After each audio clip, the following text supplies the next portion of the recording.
India news Punjab में आपके साथ मैं हूं दीपिका नेगी। चलिए बुलेटिन की शुरुआत करते हैं।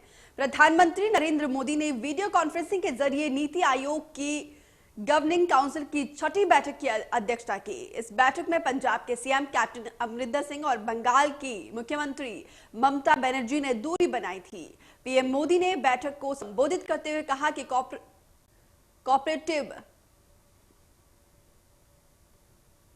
यही नहीं, प्रयत्न पूर्वक कॉम्पिटिटिव, कोऑपरेटिव और फेडरलिज्म को नहीं सिर्फ राज्यों के बीच बल्कि डिस्ट्रिक्ट तक ले जाना चाहिए ताकि विकास की स्पर्धा निरंतर चलती रहे।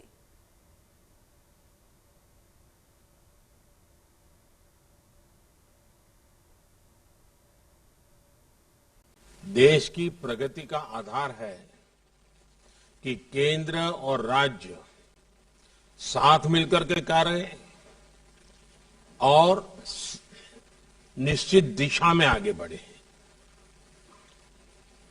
कोऑपरेटिव फेडरलिज्म को और अधिक सार्थक बनाना और यही नहीं, हमें प्रयत्न पूर्वक कॉम्पिटिटिव, कोऑपरेटिव फेडरलिज्म को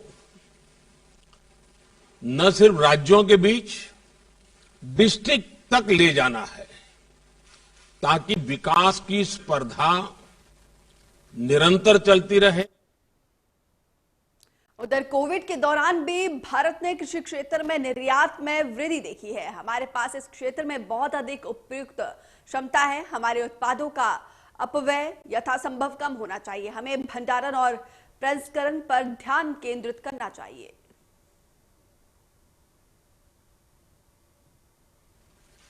देश को नई ऊंचाई पर ले जाने की स्पर्धा कैसे बढ़े, ये मंथन करने के लिए पहले भी कई बार हमने चर्चा की है। आज भी स्वाभाविक है कि इस समिट में उस पर बल दिया जाएगा। हमने कोरोना कालखंड में देखा है कि कैसे अब राज्य और केंद्र सरकार ने मिलकर काम किया, देश सफल हुआ। परिषद के माननीय मंत्रीगण, भाग लेने वाले राज्यों के माननीय मुख्यमंत्री, केंद्र शासित प्रदेशों के लेफ्टिनेंट गवर्नर और प्रशासक। पीएम मोदी ने कहा कि हमें समाज के सभी लोगों को जोड़ने की जरूरत है, जिसके लिए हमें जिलों में समितियां बनानी चाहिए। आज जब देश अपनी आजादी के 75 वर्ष पूरे करने जा रहा है, तब इस गवर्निंग काउंसिल की बैठक और महत्वपूर्ण हो गई है। मैं राज्यों से भी आग्रह करूंगा कि आजादी के 75 वर्ष के लिए अपने अपने राज्यों में समाज के सभी लोगों को जोड़ करके समितियों का निर्माण हो, जिलों में भी समितियों का निर्माण हो। प्रधानमंत्री ने इस दौरान कहा कि कोऑपरेटिव फेडरलिज्म की ओर अधिक सार्थक बनाना चाहिए। किसान आंदोलन का जिक्र करते हुए उन्होंने कहा कि किसानों को थोड़ा सा गाइड करने की जरूरत है।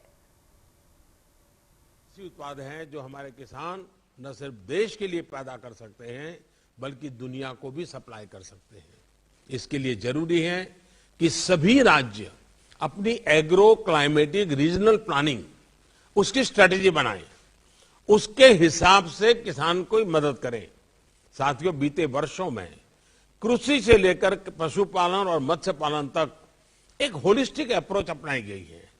इसका परिणाम है कि कोरोना के दौर में भी देश में कृषि निर्यात में काफी बढ़ोतरी हुई है, लेकिन हमारा पोटेंशियल इससे अनेक गुना ज्यादा है। हमारे प्रोडक्ट्स का वेस्टेज कम से कम हो, इसके लिए स्टोरेज और प्रोसेसिंग पर भी ध्यान देने की जरूरत है और उसमें इन्वेस्टमेंट के लिए हमें जितने भी पोटेंशियल जहां भी है उसको जोड़ना पड़ेगा।